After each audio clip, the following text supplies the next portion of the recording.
आताची सगळ्यात मोठी आणि ब्रेकिंग बातमी अशी आहे, आज रात्री 12 वाजल्यापासून ईस्टर्न फ्री वे वाशीकडून मुंबईच्या दिशेनं सगळी सार्वजनिक वाहतूक व्यवस्था बंद करण्यात आलेली आहे. मराठा समाजाच्या मोर्चासाठी किंवा आंदोलनासाठी जी गर्दी होणार आहे त्यासाठी हा ईस्टर्न फ्री एक्सप्रेस वे बंद करण्यात आलेला आहे आणि तो पुढील आदेश येईपर्यंत बंद करण्यात आला आहे. हे माहिती नाहीये की किती लोक ह्या आंदोलनामध्ये सहभागी झालेले आहेत, त्यामुळे सरकारनं हा निर्णय घेतलेला असावा. मुंबईमध्ये उद्या कमालीचं वेगळं चित्र महाराष्ट्राला पाहायला मिळू शकतं. 1, 2 सरकार या आंदोलनाला कुठेही थांबवण्याच्या भूमिकेमध्ये नाही.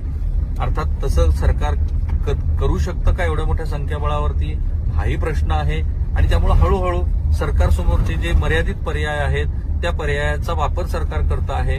मला कधी कधी असं वाटतं की एक स्टँडस्टील सारखी पोझिशन येऊन जाईल की आंदोलन टोकाला जात आहे तरी सुद्धा सरकारच्या हातात फारसं काही नाहीये, असं चित्र महाराष्ट्राला पाहायला मिळू शकतं.